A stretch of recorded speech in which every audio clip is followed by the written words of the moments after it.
အဲ့ဒါညာတိုင်းရွတ်မလားမရွတ်ရဘူးလားအဲ့ဒါရွတ်ထားတဲ့လူတရေတစ်ဘက်ကမကြောက်ဘူးလားကြောက်လားကြောက်တာပေါ့သားတို့သမီးတို့ကကြောက်စရာမလိုတော့ဘူးသူတို့ကကြောက်ပြီးပြေးမှာနော်အဲ့ဒါလည်းတော့ဆိုကလေး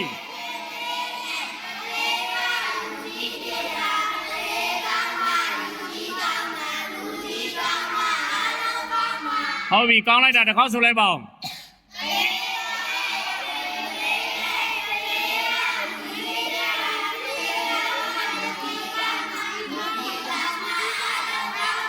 ဟုတ်ပြီဒါဆိုရင်ကလေးဘဝတွေကကောင်းအောင်ကြိုးစားရမှာလားမကြိုးစားရဘူးလားနောက်တစ်ချိန်သားတို့သမီးတို့ကကလေးပဲပြန်ဖြစ်သွားမှာလားလူကြီးဖြစ်လာမှာလားအသက်ကြီးလို့လူကြီးဖြစ်တာမလိုချင်ဘူးအသိပညာအတတ်ပညာတွေနဲ့သီလသမာဓိပညာသိက္ခာ